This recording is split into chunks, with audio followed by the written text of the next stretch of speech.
And hello, movie lovers, and welcome to our Dexter After Show. This is going to be our Dexter After Show for Dexter New Blood. Say hello to everybody, Charlie. Hello. And tonight's the night. Tonight's the night that we're going to be reviewing this show. We've been excited for this since it was announced back in October of last year, and now it's finally here. Yeah. There's a lot of stuff, a lot of meat that we have to get into with this whole entire deal. But before we get into this, I just want to mention a couple of small things dealing with this episode. Like, for instance, this episode is called Cold Snap. Basically, this takes place 10 years after the events that happened in Florida during Hurricane Laura. Now, Dexter is living in Iron Lake, New York, in the fictional town of Iron Lake, New York. And so now we see basically a different version of Dexter putting on a fake mask for everyone to see. Also, too, Deb is reintroduced into this show.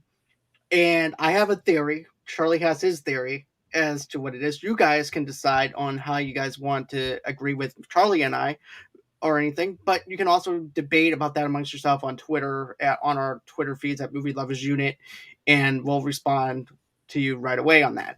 But my theory is this: Deb is now part of Dexter's subconsciousness, also part of his conscience, and also too, Dexter's feeling guilt and shame over the events that happened in Florida and during Hurricane Laura, and therefore now Deb is now taking Harry's spot. And now there's actually a scene where she takes a bullet out of her stomach, and to signify all the blood that was on Dexter's hands. She talked about Lagretta, she talked about Dokes, she talked about several other people. Rita. Yeah, Lagretta.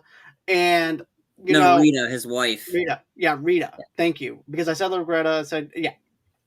And so my thing was this. Of course this is going to be like the rebirth of Dexter. And so what I was thinking was, since they didn't like that horrible ending to season 8, I was thinking that they were just going to go on ahead, forget about the fact that Deborah was in a coma and all that other stuff. I'm thinking that they're just going to go based off the gunshot wound that she suffered in the hospital. So therefore she's showing the bullet to represent the fact that she died because of the bullet that killed her, and Dexter was responsible because of the events that happened in season 8 with the serial killer called the brain surgeon. But Charlie has his own theory on it. I'm going to let him pass it back over to him for a minute. Before I get into it, anyway that's listening to the show, do not worry. John and I will cover the other seasons leading up to this. We ran out of time. Let's just say that. We ran out of time. We got so busy doing other stuff. We will be covering the good season of Dexter, season 4, sometime soon. We can't give you an estimated time frame, but we will be covering the other seasons. So if you're wondering what happened in season 8, well, we'll be covering that later on. And I think we're just covering because we wanted to stay current with this current season because everybody's so hyped for it. But don't worry, if you're wondering what happens to seasons 4 through 8, don't worry, we'll be getting to that. But my theory is, I don't even know. Honestly, my theory for this, I think Deb just did it for dramatic effect, just to scare the crap out of Dexter, or AKA in this new town, Jim Lindsay. Okay, how did he come up with the name Jim Lindsay? JL. Again, I don't know. That's actually a tip of the hat to the person that wrote the Dexter novels. Oh, so okay. James Lindsay's actually the author of the books. So this is like a little bit of a tip of a hat to the author, because without the author, we wouldn't have had Dexter. Okay. I think Deb just did it for dramatic effect with the bullet. Again, I don't even know. I think they're acknowledging that. I mean, because you saw Deb come and later on in the episode where Dexter's having the dream of where he's pulling Deb out of the water and she's still wearing the gown from the hospital. I don't know. I don't think she died from the bullet, because I don't know if they're still doing the fact that she had surgery and it was successful surgery, and how it went from successful surgery to her having a massive stroke to then brain dead. I don't know. I think Deb's doing it for dramatic effect, just to prove a point that anything you touch dies. So she's pretty much he wants Dexter to be a bad, like, she just wants Dexter to be a bad father because he was a bad husband, supposedly. Again, I don't know. I don't know. I think they were doing it for dramatic effect, or again, I don't know. I don't think Dexter really didn't had anything to do with the killing of Deb. I think it was just lazy writing, to be honest. Because yeah, I mean, the fact that the writer of this season left the show after the best season of the show, season 4. So, and then the show just went off the rails. I don't know. I don't know if they're trying to write it or just they're acknowledging it. Because I think that's what they said. We're not going to erase what happens in season 8. We're acknowledging it and just moving on from it. I think they're acknowledging that Deb died, but I don't think the bullet, like her doing the bullet, had anything. No, she didn't die from the bullet. I think she died from the massive stroke caused her to be brain dead from whatever happened in the surgery. After they said it was successful. Yeah, again, I don't know. I think it was just lazy writing, to be honest. Okay. So, with that being said, this actually opens up to Dexter hunting in the woods to the song by Iggy Pop called "Just the Passenger," and I like the lyrics that they chose for and the song that they chose for it. It says, "I am a passenger and I ride and I ride. I ride through the city's backsides. I see the stars come out of the sky. Yeah, they're bright in the hollow sky. You know it looks so good tonight. I am the passenger, I stay under glass. I look through my window so bright. I see the stars come out tonight. I see the bright and hollow sky over the city's ripped back sky, and everything looks good tonight." And then, of course, it says singing la la la la la. Getting in the car will be the passenger, and we'll ride through the city tonight. And this is actually perfect foreshadowing for this season, considering the fact we have him and he's always mentioning the Dark Passenger, and the Dark Passenger rides with them and rides through the city backsides. And this is a city that's a small city compared to Miami and everything, but he's still riding through the city with the Dark Passenger. He says he sees the stars come out of the sky. He actually can see stars now because of the fact that he lives in this small area in this woodsy ice small town city. But also too, it says, "I am the passenger. I say under glass." That to me refers to him having his little signature mark of leaving a scar on someone's face and having it in one of those slides. And he also lives under glass. In other words, I'm thinking he's tiptoeing through the glass and tiptoeing through this town with someone hopefully not noticing what he's doing. But like I said, this is just me being a little bit of a uh, foreshadowing nerd, and also too, this is me just being a geek and doing back and forth stuff on how it matches up with the show. And then of course, there's also this other part too. Get into the car. We'll be the passenger. We'll ride through the city tonight. See the city's ripped backsides. We'll go to the bright and hollow sky. That to me, once again, is foreshadowing of the Dark Passenger. We'll ride through the city tonight. Well, in other words, is him and the Dark Passenger are going to be riding through the city tonight. That's what represents it. But still, this is me being a nerd. But another thing that I want to mention is this. Like I said before, he's chasing down this deer, this albino deer, and he's looking at it from his sniper rifle. He doesn't take it. We're wondering what's going on because number one, we're used to Dexter talking in first person and in narration. There's no narration. There's no first person. There's no Dexter theme song. So this is a slow build show. They're taking their time to give us this show, and also to giving us some great stuff in the process of getting to know this version of Dexter, which is something that I do appreciate what they're doing. But what about you? I mean, what did you think about the opening scene alone? I mean, I know it might have been a little bit different for you. I mean, him like running through and trying to can't shoot the deer. I was like, okay, because Dexter again hasn't killed in like 10 years or however long it is for a kill. So of course, missing stuff. I think it felt weird not having that opening because I've seen all the episodes up to that, and like it just feels weird. And then I think it would be wouldn't it be third person narration? Him speaking. Yeah, third person. Third person. Third. Yeah. So and the narration, it was kind of weird. And then seeing him with all the farm animals, like I had to rewind a couple of times because that one animal of the goat kind of looked like a gimp, kind of like the gimp costume, like the eyes of that kind of looked like. Is this really goat or is it just a sex puppet? I don't know. Oh my god. It looks so weird. It looked like a gimp outfit, and I was like, what's The going goat on? Is looked that fine to really goat me. or what? I don't know. Like I was like, did I just see that correctly? And then Dexter's a farmer now, and I was like, okay, this doesn't like because I miss him not being in Miami. I miss him in there. I miss him wearing the Hawaiian kind of shirts he always wears. I mean, at least they brought him bringing a dessert instead of the donuts. It's Cinnabons or whatever it is, and it's I kind of miss that aspect to it. So it's just it's taken a while to get used to, and then it's just like and then it's how he lives alone, and then all of a sudden you see Deb appear and talking about like you ready tonight and him dancing. It's like, what is going on? This is not this is not the Dexter Morgan of old. Him line dancing, him having fun. Everybody knows his name. This is not his persona, so it was a Well, little weird to get used to. it is a And little different, but it also makes sense as well. Because think of it like this: you're in a small town. Small town people are gonna know everybody in that small town, so therefore he has to try to adapt into a small town I know. environment. So I like how the fact everybody likes him and everybody knows him, and then also too he's also banging Angela in the beginning of Cop the episode. He she winds up pulls him banging the over. cop. And you can tell this is a small town because I can picture what our small town would actually be like because I do live in a small town.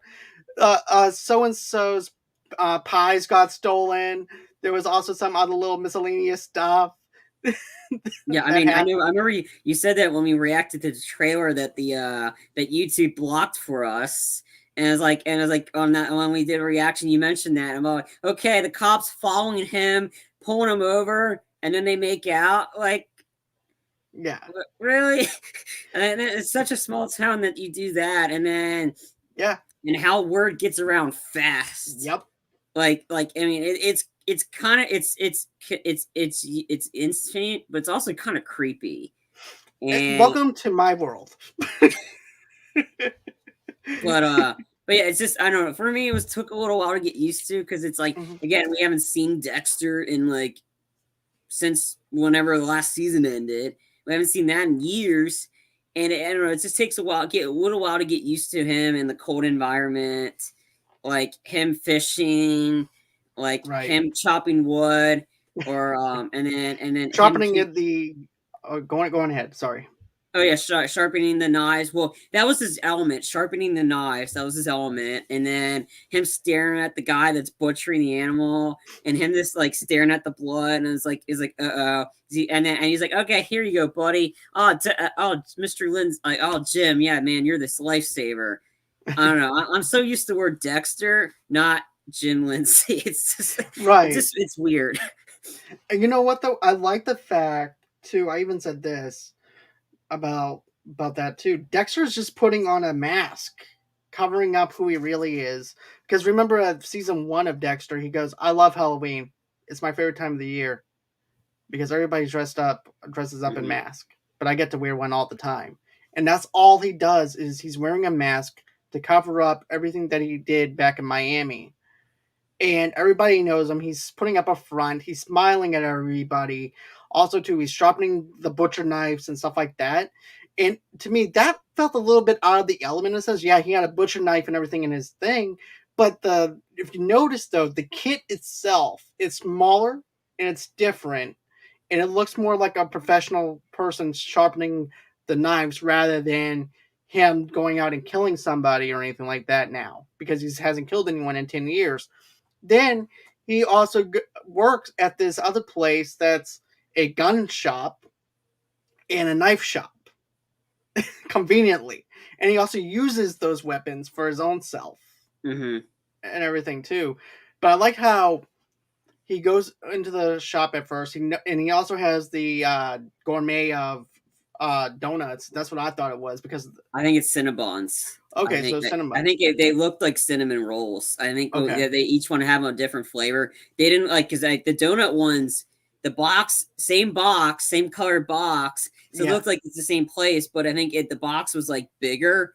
I think it was more that's true. rectangular. This was a square one, so I think it's cinnamon rolls. But Okay. again, I'm not You're 100. not Right, gonna, I think so. well, we're not going to debate on cinnamon No, rolls and donuts. That's beside the point. well, one's But got a hole, one doesn't. So there you go. I'm done. Oh, come on, you're gonna be doing your. You We're just not going to be like talking okay, about that yet. no, you will get to that, but I mean, like But I'm just starting it up. right, exactly. This show's only 15, 16 minutes in, and we're already off the rails a little bit. But that's not a surprise over here. But and also too, it makes me sad not to have that back and forth with Masuka in the police station, especially because Mhm. thanks Dexter for the donuts, Yeah, that and walks off. But also too, I like how Dexter sits down by himself at first, and he's like he's bored out of his mind, just going around in his chair, spinning himself around, and mhm. then his boss comes in, and him and his partner are both getting a dog, and he goes, "Oh, thank you, Dex, for these lovely gourmets." I'm just using that. I'm not going for Okay. verbatim. Was it a dog or is it a kid? I don't. No, it was actually it was a dog. It was okay. I don't know. I that one was like I wasn't. I was zoned out during that part because I think Okay, the only character I really care for is Dexter slash Jim Lindsay because I okay, think the owner of the shop. I mean he's probably gonna get some killed later on again. Again, I'm not 100% sure. I don't know. So I kind of zoned out during that part. I yeah, can it was a double dog. check on that. Yeah, it was dog. Okay. Yeah, it was definitely a dog because I watched it 3 times today Okay.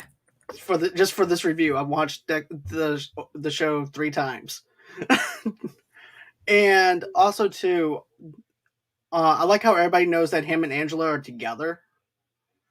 Him and the cop, Yeah. or boyfriend and girlfriend. Hey Dex, how are you and Angela doing? I heard you guys are doing okay. Was it good or was it bad? It's all good, man. It's all good. And then of course he's going over to the sheriff's building after everything that happened inside the shop. But then we wind up having this douchebag that comes in, a Oh, total ball bag of a he rich deserved to kid. die. Yes, his name is Matt. I call him a ball bag for a reason. But what Matt does is he goes into the shop and he tells Dexter, "I need a hunting knife." So he gives him the hunting knife. He shows him the hunting knife. Yes, this will be good for skinning deer. But now I need a rifle, and my friend has a better rifle than I do, and I can't let him show me up or anything. So I need something better. So Dexter shows him this rifle, this assault rifle, and he goes, "Yes, that's what I'm talking about. That's what I'm talking about right there." And he goes, "Well, okay." So Dexter takes his information, and then he says, "Well, there's a 24-hour hold on the gun because of your background check. After the background check clears, if it clears, you get the gun." And then he's acting like Matt to me acts like that he's above the law, like because he's rich and his dad and grew up in the same town and everything, and explained to Dexter his lineage and his background to him in every single picture at that shop, saying, "Oh, I was on the baseball team. I was on this team and that team." And Dex couldn't care less about that. But rules are rules. He's not going to bend the rules for anybody. He puts the gun back on the shelf, and then the Matt just gets pissed off. But what Yeah. did you think? Pretty much, Matt was a douchebag. Like I knew going in, he was one of those frat boys Mm-hmm. that his daddy owns money. His dad's the governor. He's only like the governor does everything. Just shows you that the governor's corrupt. And we're about to get more information on the governor, but he's corrupt and and then we later find out and we'll get to that. But the hold on the FBI, like this kid is an idiot because I luckily the kid doesn't know Dexter used to work for a police station. He was a blood splatter expert. He knows what the laws are, and he knows about a hold. And I think it was an FBI had a hold for 24 hours.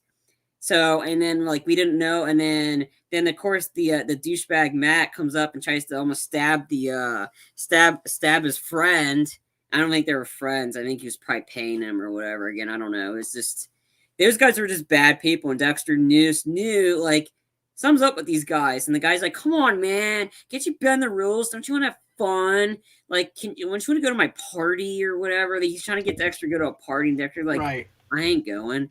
But yeah, it's just suddenly how after Dexter leaves and he goes to see the goes to the sheriff's office. Now everybody knows about the whole, and it's like, oh, Matt's a great kid.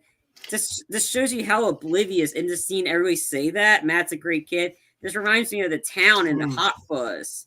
About You how see, nothing bad ever happens here, and yet something bad always happens here because there's a serial killer on the loose that's hunting women. And so we don't know, we didn't find out anything about that aspect to it in this episode. I think will be brought on later on. And I just thought, like, okay, it's definitely not Dexter. Dexter only hurts the people that deserve it.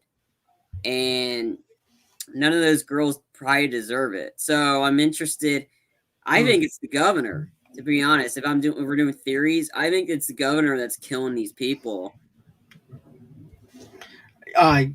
yes, baby. This is the new season of Dexter. Brandy asked me that question, Okay, but yes, that. but But that's let me just my theory. But go ahead. okay. So here's the thing: when it comes down to that small town, and with them saying that, I was thinking of more of them being sarcastic, in a sense, because of the fact that because he went to school, he was in let's see, he was actually a stockbroker, a frat guy, and stuff like that. Oh, he's a great guy and everything. I was thinking that they were being sarcastic because it's a small town. Because it's a small town, they know how the guy actually is. But that's just me thinking. But this, by the way, guys, this also feels like a little bit of Fargo and the movie Fargo or the TV series Fargo because of the coldness of this. This also has a very, like I said, this has a very small build to it. If you guys are used to like a quick paced show from Dexter, this has more of a slow build, which is something I like about it. But as far as the governor goes and stuff, I don't know, man. I mean, it feels like total cliche, but then again, I need to see more before I go into theories on it because right now it's too soon until I see it. But it might actually go into my speculation though on what I said in the trailer reaction that there has to be something more to the governor. Remember? Yeah, briefly. Then again, I think that was the one that got Yeah, our well, I think that we was the got one that got flagged. blocked. But I want to say that he's probably gets his son investigating the governor though. But that's just my speculation on it. But like I said, right now, going into it, too soon to tell where they're going with it, with if it's him or not. But it's a good theory. I'm not gonna put that aside, but right now I just feel like I need to see more. I think that's what they're going for. Like, I mean, again, I think because the governor's corrupt. Like, he's corrupt, and the fact that he was the one that covered up for his son, and he paid off the jury for the boat trip that killed all those people, and that his son got off on it, and that's why I think. And then they hold. I think the governor is a serial killer because I think he was trying to cover up for his son, but he was really just he's using that as an excuse so he can do it. Like, there's a reason.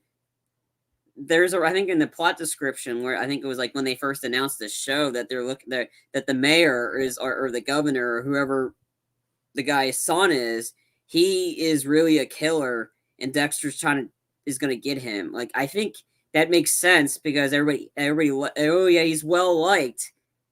That's his cover. He's well liked, and yet he's going to be doing all these killings. I think it was very. It seems very familiar to the movie the Frozen Ground with Nicolas Cage and John Cusack. Cusack's a serial killer in a sense, but he was a well known like in the town. He does stuff for the town. He's very well liked. He does charity things, but in the secret he kidnaps and kills women.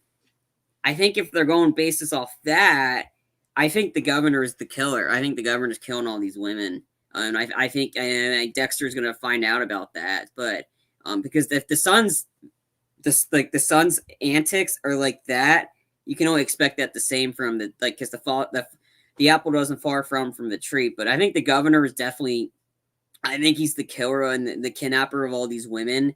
And I think the truth's coming. I think the truth will come out there. But I think he's a killer, and that's why I think Dexter's gonna have to get him. Okay, that's not a bad theory or anything like that. I also want to talk about something else though too. You were talking about the whole square dancing thing and things like that, dancing to uh Heart of Glass, which is a old Blondie song from the 80s and stuff like that. Don't forget though, we also seen him dance at a high school reunion as well I don't know. to I MC forgot Hammer. everything. I Yeah, forgot about that. Like that was the season after. It was like after Rita died, and I just like that's when this all went downhill. So I might have not remembered that. It's been a long yeah, time since I've seen that season, so I may not have picked up on it. I think it was more just he was doing it because it was part of his cover, but I think this one he's just more freewheeling it, like just handing it out, like, and it's just like that. The one in the homecoming dance was prior. There's prior reason he's doing it. It was prior reason. This one is just like just to have fun. It's just two different versions of Dexter, and it just felt weird. right. Also, too, I want to mention this though. With the 24-hour after the 24-hour hold that night, Dexter goes on a date with Angela at a bar. Their date is interrupted when Angela's daughter invites her friends to her house, forcing Angela to leave early at the bar. Dexter is approached again by Matt.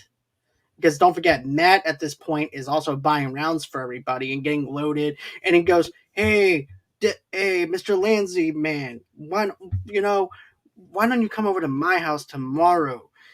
And we're having a party. But I know you're with 50 over there, but you can't bring her because we're gonna be getting loaded. Yeah, So no 50." And and I also remember when Dexter was also going over to the bar, and he's then of course the bartender goes, "Well, Mr. Lanzi, Matt's paying for everything because I don't care. Put it on my tab anyways." yeah, So he doesn't want any part of Matt. He just wants to stay to himself like he always does. yeah. And so Matt is just inviting more trouble with him And as he he goes, wants. even his own friend. Yeah. Oh, go ahead. Sorry. Oh, go ahead. Okay. So, and the other part that he also is like, "Hey, Mr. Lindsay, let's go to the gun shop now, and you give me the gun." And then Jim's like, "No, we gotta wait for that hold." Oh, come on, man, you're such a buzzkill. Like he really wanted that gun, and it's just like, and then it's like, does he? And then like the guy was he's just a brat, and I just wanted somebody to shoot him, to be honest, because he deserved to get shot by that same gun. But luckily, he didn't do that. But we'll get to that later on. Right. And then after that happens, um, of course, this is of course whenever it cuts into this other scene where basically we see a person arrives at the town with the help of a trucker. We don't know who that is yet, seemingly taking an interest in Dexter's. The next day, Dexter goes hunting again, but feels like he's being watched. Finding footsteps in the snow, he expresses his concerns to Deborah, but she tells him to adhere to his new life and pretty much just telling him just focus in on what he needs to be focused in on. She said, "Dex, you haven't killed anyone in over a fucking 10 years. You're doing great. So don't focus your attention on anything else but what you're doing." And so after that winds up happening, this is of course the next day. Dexter has to deliver the gun, the assault. Yeah. So, like, yeah, he has to deliver the gun. But before that, like, I think it's the night Dexter gets back, he notices somebody's in the house. And he's going for the house, and then he turns around and he goes, "What the heck are you doing here?" And it's a kid. He turns around and he goes, "Are you Dexter Morgan?" And Jim is like, "No one's like, no, nobody of that one lives here. It's your son Harrison." And then Dexter like just like starts shocked, and that's when the Deb sequence shows up, telling Dex to ditch the kid, because that's the classic Deb answer would be ditch the person, or what the fuck, you need to ditch him, Dex, or whatever. But to go to your point, when Deb says like need to beep him, leave him alone, it's nice to see Deb back, because you missed the F bombs by Deb. She constantly drops the F bombs. So essentially she's telling Dex to ditch the kid, and the kid's like, like, yeah, and he was gouging for the photo, and and then Jim's like, I don't live, nobody here lives by that name, so he gives the kid some money, and then he tells him like, you might want to get out of here, and then the kid leaves, and he's walking on his own, and Deb's like, Hannah, he's fine, he's safe with Hannah, which leads to the Right. question of, is he though? Because we don't really know. They didn't really bring that up. Maybe that'll be later on in the season. Right. Because I'm interested in what Also, happened. Because the last time we saw Harrison, he was a kid. He was with Hannah there in London. right. How did And he? Like, again, it was 10 years. So, but right. yeah. It also makes, and here's the thing, I just want to point this out to Charlie and everything. I felt like the part with Harrison was forced in there because I was thinking that they were going to introduce him maybe in the second episode or third episode, which to me makes more sense to do that, even though it's only a 10 episode show. I just feel like that them just saying, bam, there's Harrison. I wanted like a slow build into that part. And it was like not even 30 minutes, maybe about 20 minutes in, then all of a sudden we get Harrison back again. I don't get me wrong, I like seeing Harrison. I'm glad he's back. I'm glad he's okay and wants to rekindle the relationship with his dad. I just wanted to see a little bit more meat from that before getting into it. But this also reminds me of Masuka whenever his daughter comes in, and he doesn't even know he has a daughter, but Dexter knows about Harrison. But Mm-hmm. still, out of the blue, it kind of shocks Masuka, and then this same type of shock feel happens with Dexter and trying to rekindle a relationship with him. But in a sense, I could feel Deb not trying to be an asshole to Dexter or anything like that. I think this is more of her trying to protect Dexter from the kid because every single thing that Dexter did, there was blood on his hands between Rita dying, but and everything else that happened. There was like a lot of blood that was on his hands that he's responsible for, and she just wants what's best for Dex. But you can tell as Harrison's leaving that there's that guilt and shame, and he wishes that he could do something more for Harrison rather than give him 20 or $40 and tell him go on ahead, go to a shelter and leave out in town the next day. But and then Deb's telling him you did the right thing. I feel like in a sense that he did do the right thing, but at the same time, as a father, what do you do? Especially if you're a serial killer, tugging on the emotions of that. Do I tell my son who hasn't seen me in God knows how long that I want a relationship with him, but I'm hiding out because of things that I've done in my past? It's very complex. I like the complexity of it, of what they do. Yeah. I disagree. I think it's, again, since we're 10 episodes in, I think I like that they did it now, because the whole idea of protecting Harrison, that's been the whole part of the show after he was born and after Rita was killed. Spoiler, anybody hasn't seen season 4. It's that one's probably one of the most gruesome, like most shocking, upsetting, and intense deaths you would ever see on TV. That scene alone was probably one of the hardest scenes to film, and I don't blame them. It's a hard scene to watch. We'll get to that when we cover season 4. But I like that because Dexter has to protect Harrison this whole time, and I think, and then the problem is, Deb's not really the one that best advice for kids because she never wanted kids. She hated kids. She only cared for Harrison in a sense. I don't know, but Deb hated kids. She's like, I ain't having kids. Like she said that many times. I'm pretty sure throughout the show. So I don't think Deb was really the best person for advice. And Dexter's still alive. Deb is dead. So I mean, I know she's trying to like help Dexter, but I think it's just like, he's doing, like, Dexter's doing what I mean, at the time, I felt bad for Harrison because he looked so far to find his dad in the middle of nowhere. Because it's like to find a needle in a haystack, but he found him. I don't know how, but he did. But but I like at the end though. Like, we'll get to that. But I agree. I like that they brought him in because all these new characters and Dexter is like fish out of water. It's fine and all, but I think that's when you had to have some of the other characters come into the fold. Now that's what I liked about they introduced. And again, so if it's 13 episodes, sure, I would have said it's a little too soon. We're only 10 episodes, and we got to get to that. We got to get to the meat. We can't have many filler episodes, and I think that's why it's being a small town. It's not going to be many filler episodes, which I'm happy for. But I think they had to get the ball rolling on this because I'm intrigued where this is going to go. But now back to douchebag getting the gun. Well, before we get to douchebag getting the gun, tonight is the Time night. out for some lawn mowing. Yep, some lawnmower With the 4.0, that is. lumberjack. Yes, the lumberjack. And also, too, tonight's the night. Tonight's the night that I shave my balls. Support for Movie God. Lovers Tonight is brought to you by Manscape, who is the best in men's below the waist grooming. Champions of the world, Manscaped offers precision engineering tools for your family jewels.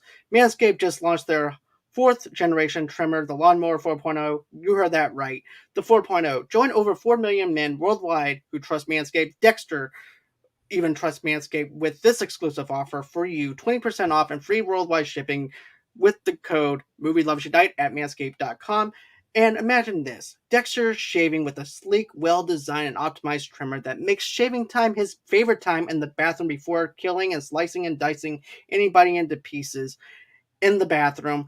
And get this, let me just tell you this, and then I'm actually one of the first people to try the new 4.0, and I'm blown away with the performance.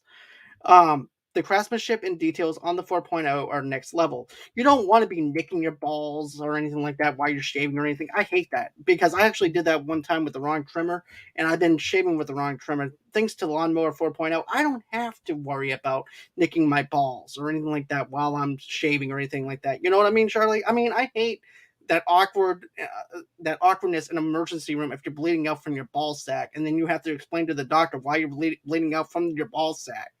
It's because of the fact I shaved a little close, doc. What do? He's going to tell me, you know what, you idiot? You should have used the Lawnmower 4.0. That's what I use. That's what I prescribe for my patients whenever I want to please my women and make me time the best time in the bathroom. That's what I want to use because I want you to have the best time in the bathroom. And also, too, let me just tell you this, Manscaped engineering is the ultimate groin and body trimmer by focusing on intelligent functionality and incredible comfortable grooming experiences. The fourth generation trimmer features a cutting edge somatic blade to reduce grooming accidents. Thanks to their advanced skin safe technology, I now feel confident shaving my boys. That's right. I never felt confident in my life. I had the worst experience.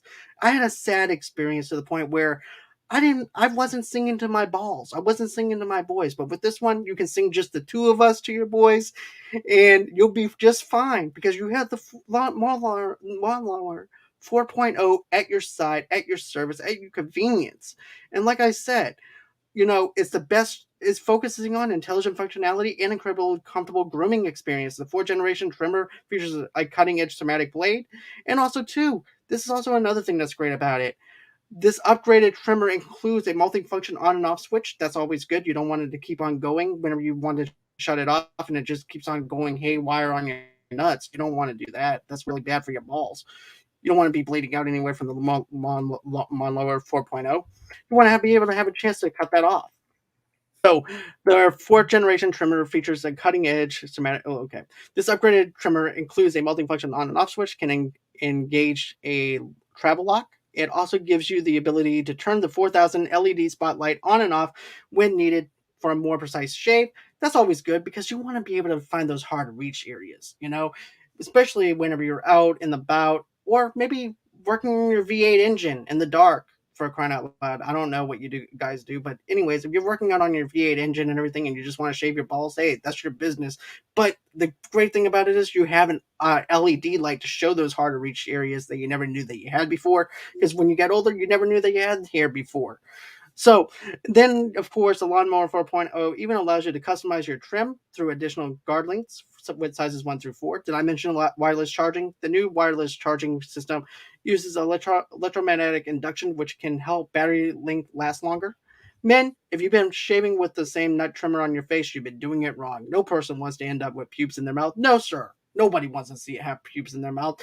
No, they want to have a nice smooth surface. They want to make it look fantastic down there. They want to be able to say, you know what, I'm happy to go down there because of the fact that you shaved with the lawnmower 4.0 and I'm proud of you. So therefore, I don't have no pubes in my mouth. No, sir, not from me. Nope, no, ma'am. So It's time to get your own ball and hair body trimmer with Manscaped to make me time the best time and enhance your confidence with some nice smooth boys.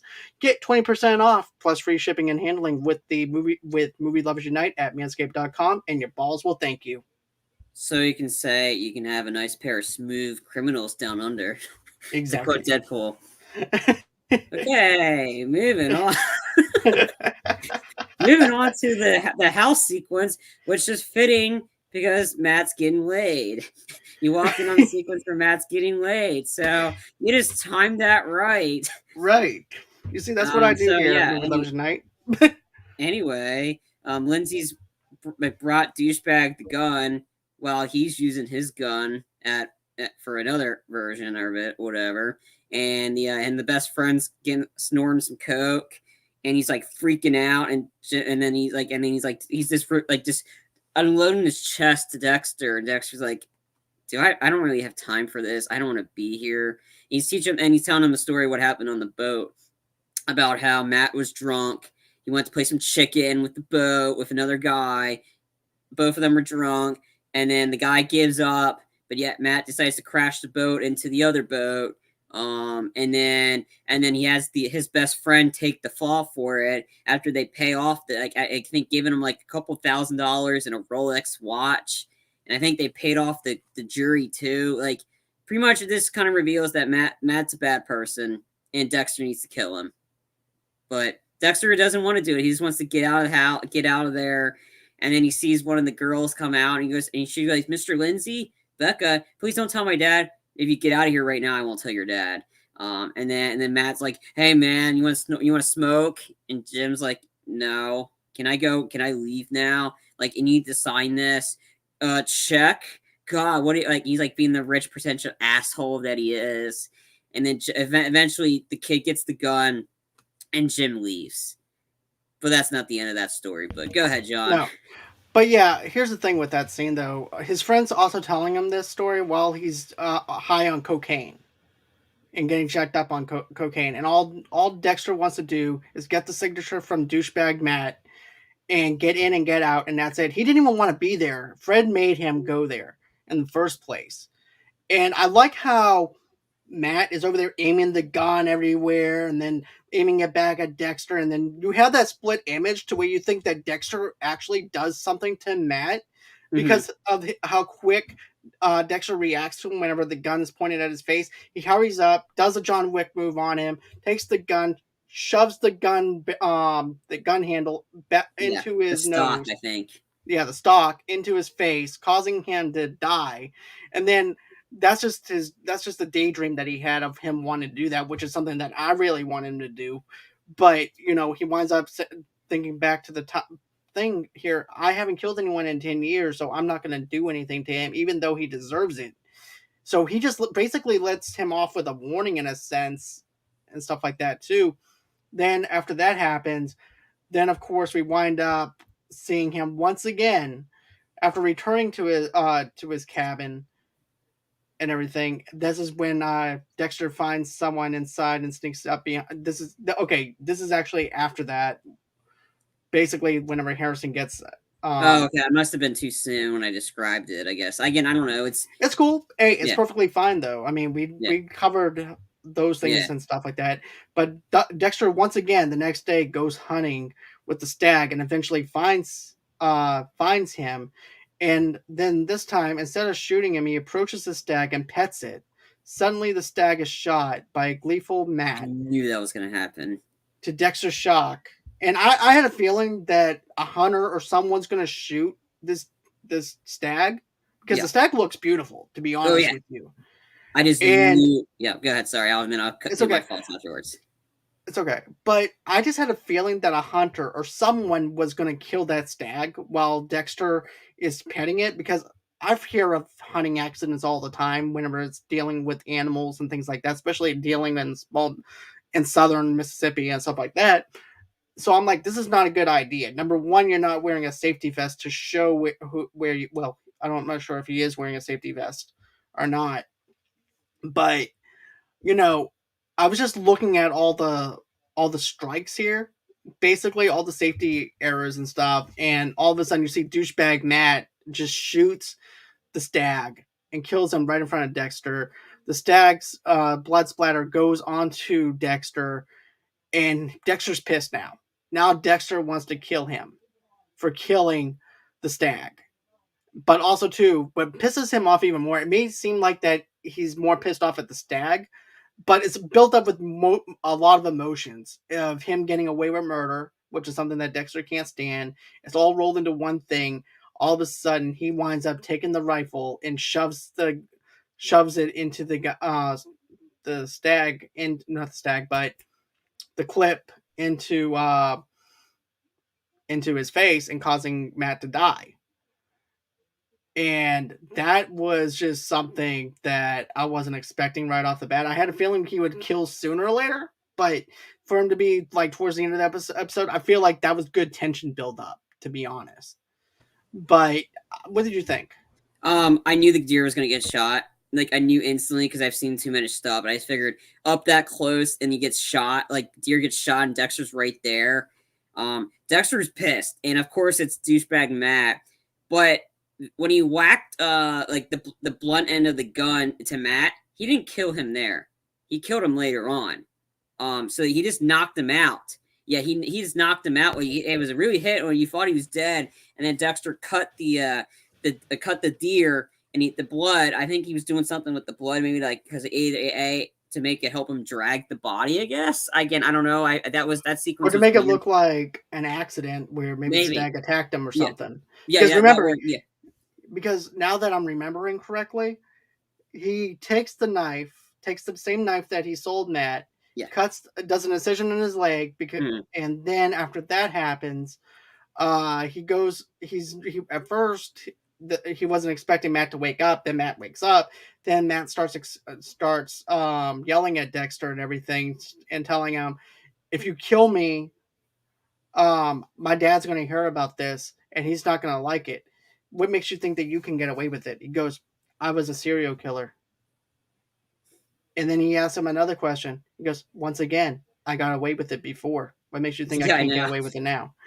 that was great. That this Yeah, diner like that's just like what makes you think this is my first time. right. I think for that sequence, I think he just rubbed the blood on Matt's leg after he cut the deer. I don't know if he cut his leg. I think he did the Mm, because you would have seen blood when he was when the classic tape was like the duct tape that's on Matt. You would have seen blood on his legs. So I think Dexter does that later on. I think okay, he just wiped the blood on his leg and then put the knife back in his pocket. Um, okay. or something. Again, I don't know, but seeing him Matt wake up and then Dexter asking him what happened on the boat trip, and then Matt's like, it's like, hey man, I didn't mean it was an accident. Okay, I did it. And then he's like, and he goes, please don't kill me. And Dexter's like, I think we're way past that point. It's just pretty much. But seeing him set up the kill room again was just. I missed that. I really missed I that miss because he's finally going to get somebody, and it took him 10 years, and he finally got this prick, and then he goes, dude, you fucking asshole. You're like, and Dexter's like, okay, he just does it like nonchalant, like because usually in season 2 he was struggling with this putting the knife for somebody, and I forgot what he said at the end, but I just thought it was clever. He's like, okay, he just killed the guy. right, but it also feels like a release for him, Mm, like that pleasure of that is back now. His Dark yes, Passenger is now back. Like I said, suddenly it returns, and nothing. It's more like a long time since he felt the need to kill. He covers the interior of his shed with plastic and straps a naked Matt to the table, and even though you can definitely tell that Dexter was definitely in a rush because he didn't really have a lot of preparation on where to go. Usually, Dexter takes time to plan certain things out. In this case, he was in a rush because remember he was trying to make sure that there was nobody that was going to come back from Matt or anything like that. So he had to hurry up, scavenge up some stuff, and then come back to Matt. And then of course he winds up killing Matt on the table. And then mm-hmm. of course Angela winds up calling him in the middle of him trying to kill this guy. And this reminds me of classic Dexter. Yeah, I'll Rita. be over there in a few minutes. It's Yep. okay, ladies. I'm going to tell you this: if someone's ghosting you and not texting you, date yourself a Dexter because he may be in the middle of killing somebody, but at least he gives you at least at least he actually messages you back, telling you, "Hey, Yeah, look, I'm busy right now." He doesn't ghost you. So yeah. I mean, and also during the reveal too, Matt's blaming it on his childhood, and Dexter's like, I watched my mother get killed in front of me. I mean, anything Matt's saying, Dexter's one upping him. Yeah, well, I was adopted by Harry, and he goes, "Who's Harry?" Oh, yeah, he was the guy that adopted me, or whatever. And right, and then so Matt's trying to get Dexter not to kill him, and then Matt just yells, "Do it!" Like him. It's like, "You're not gonna do it." He's calling Dexter a coward, and he goes, "Too late." And then after he just stabs him, and it's like I was like, yeah. Okay, hopefully this doesn't blow up in your face.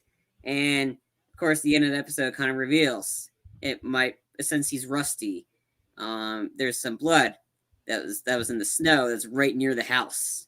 So that one's right. gonna be, and that's how the episode ends. Well, after Dexter Well, goes and gets Harrison. right, because also too, he also takes the slide from a broken glass to Mm-hmm. make it look like the slide that he used to use in the forensics office Yeah. over at Miami Metro, Didn't he and he get rid of uses. it though? I don't remember that part. I I, didn't pay attention to. I think he did. I think he, like you said, it's like that was the old me. This is the new me in a sense. I don't think Right. he used it and then he realized he doesn't need that Mm. anymore. Hold And I on, think let me he look. okay. I think I have it in my notes though. Okay. Yeah, Dexter does wind up dropping it. I just Okay. looked. But yeah, he winds up dropping it, and then of course he winds up dropping it with the corpse and chops up the body, placing it in bags. Despite Deb's insistence to stop, he then drives to the town, finding Harrison just as he's about to leave town. He confesses to being his father and decides to take him home. As they enter the house, blood trails are seen outside his cabin, Mm-hmm. And and I think you didn't see it, but he drops the body. I think in an ice hole. I think because you saw an ad for the fishing ice hole competition or whatever, and I think that's where he's dropping the bodies now because you don't have you don't have his boat, the sea of like the slice of life anymore to just drop him in the middle of nowhere. He has to be methodical in this one. I think dropping in the ice mm. hole seems methodical enough, but we'll Also, see. too, very challenging though, because he doesn't have the any type of things like he used to when he was working in the forensics thing in the office, because he doesn't have the syringe anymore to knock somebody out with. He's more, what's the word I'm thinking of? Not fragile, but Not methodical, but no, he's more like at a vulnerable loss. Yeah. because of What the was you fact, say? huh? What'd you say? Sorry. Like vulnerable, Oh, vulnerable. Okay. vulnerable. Yeah, I think that I think that's the perfect way of putting it because of the fact he doesn't have the slice of life. He also doesn't have the syringe to knock anybody out with.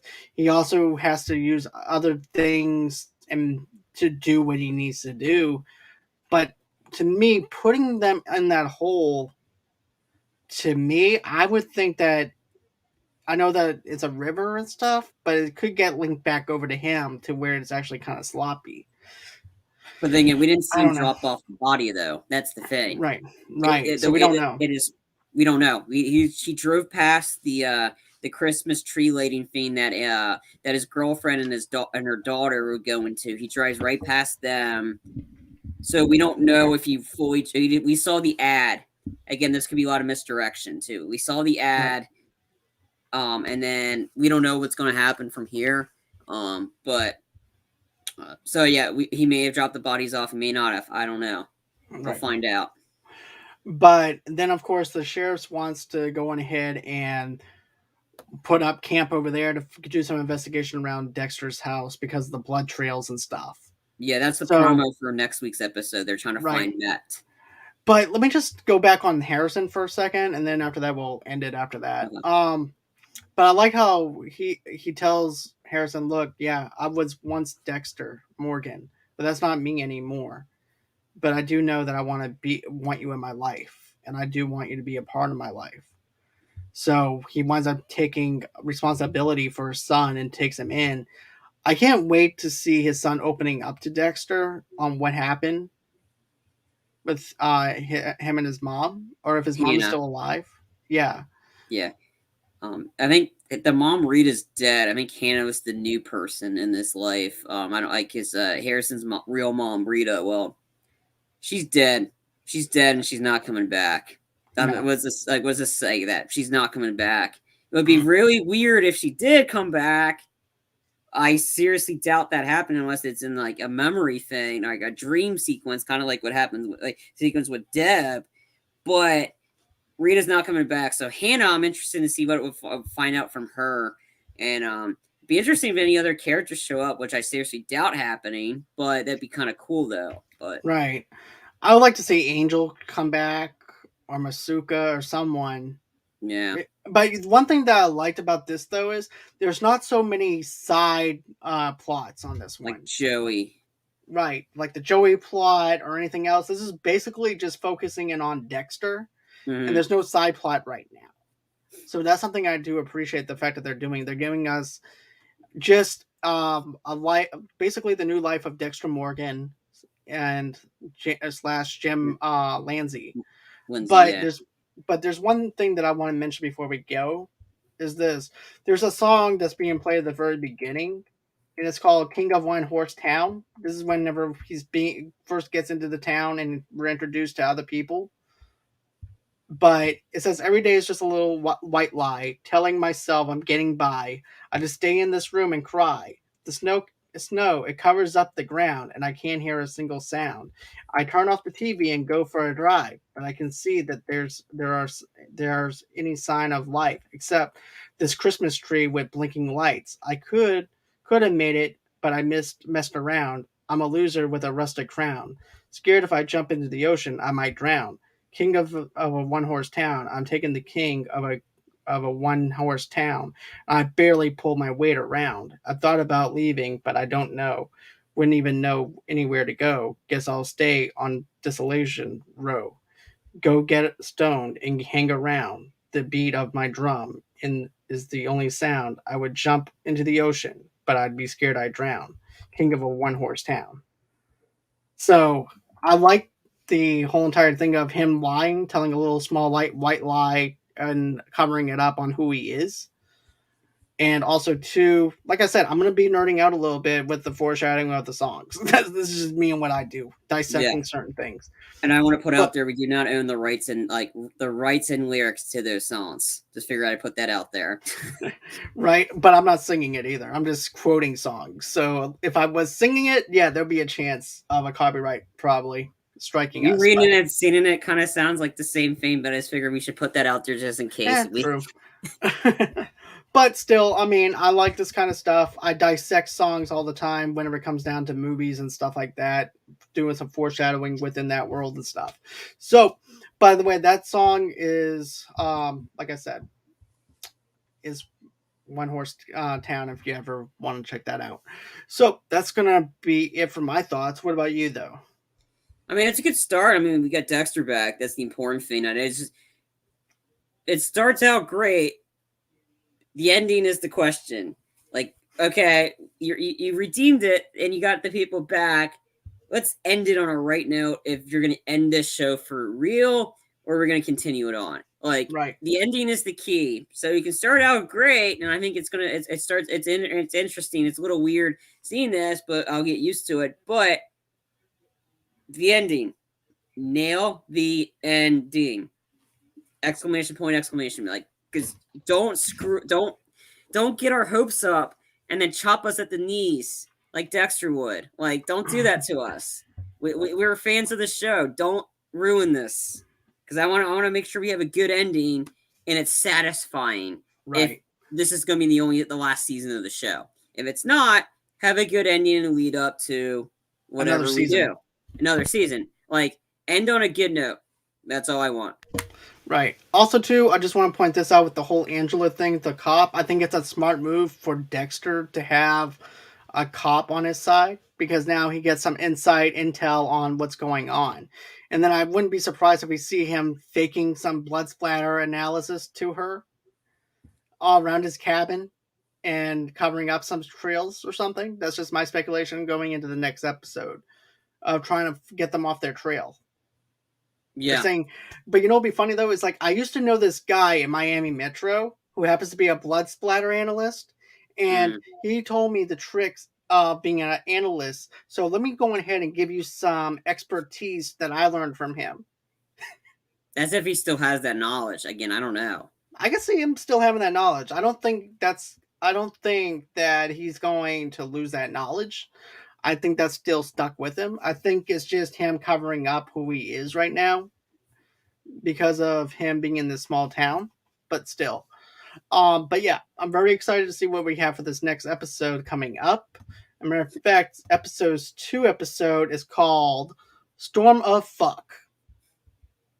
So that is going to be the name of this new episode coming in next week. So here's the thing, guys. If you like what you see here, do us a big favor. Give us a thumbs up. Share this with everybody. Give us a like on Facebook. Give us a like on, of course, on YouTube and stuff like that. And also, too, every Monday now, you're going to get a Dexter after show of New Blood. So go ahead and join us at 8 o'clock Central Time, 9 o'clock Eastern Time, 6 o'clock Pacific Time every Monday. We're going to be doing this. And also, too, on the audio podcast, if you guys are listening in, if you guys want to tune in, that's going to be the time that you guys can tune in for that.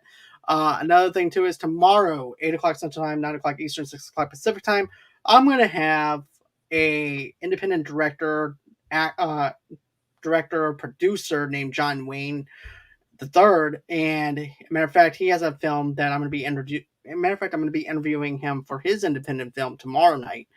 And so go on ahead, stay tuned for that. Wednesday night, I have a couple of things that I'm going to be doing. I think tomorrow night I might actually be doing a movie review on American Psycho, just at 9 o'clock Central Time, 10 o'clock Eastern, and stuff like that at 7 o'clock Pacific Time. But do not, that might actually get moved to another day. Thursday, I'll have a review for Sweet Tooth, Episode 2, Season 1 with Rossi McCree. She's going to be back on with me again because every other Thursday we're doing a Sweet Tooth review. Then, of course, that's going to be everything that you guys can find me over here for those episodes that we're going to be doing here for this week. Also, too, if you guys want to go ahead and follow me underneath Facebook at Movie Lovers TV Lovers Night over there. And then, of course, on the same brand name on Pinterest and on Instagram as well. Then, if you would like to go on ahead and get an audio-only podcast of our episode, you can get that where you guys get your major podcast from. Also, too, go ahead, go to Good Pods. Good Pods is a great place. It's like social networking for podcasters, or if you're someone that loves listening to podcasts, you can, as a matter of fact, rate individual episodes that we do here at Movie Lovers Unite. You guys can go on ahead and do that. And then, of course, if you guys want to, go ahead and follow me underneath Movie Lovers Unit on Twitter, and then under the same name on Movie Lovers Unit 0 on TikTok as well. Then, of course, if you guys want to go on ahead and be on the show, or if you're a sponsor, just go on ahead and email me at movielovesunite@gmail.com. And that's everywhere that you can reach me at and follow me at and all that other good stuff. But also, too, if you guys want to, go ahead and donate to the page. How do you do that? Just go to GoFundMe.com/Movie Lovers Podcast. That's how you can drop $5 to $10 on this show and everything. But if you guys can't, just go ahead and smash the little subscribe button on the bottom right hand corner to allow us to know that you guys love what we're doing here. Also, too, don't forget to like, don't forget to subscribe, don't forget to smash that little bell in the bottom right hand corner to allow you guys to know that we have something new dropping. As a matter of fact, we just dropped our Stranger Things trailer reaction. Well, I did. Charlie produced it, and I do thank him for that. But anyways, that's everything that you guys can find out about here over at Movie Lovers Unite. Always until next time, thanks again, Charlie, for being my dark passenger for this ride. I do appreciate it. Well, no, I'm the start of it. Like, we started this almost a year ago. Like, yeah, of course I was going to be a part of it. And we're not done with Dexter. After this show's done, no, we still got the whole rest of the seasons to build up to. We got to go from greatness to mediocrity. Exactly. And always until next time, guys, it's been real. It's been fun. And I can't wait to do this again. And bye-bye.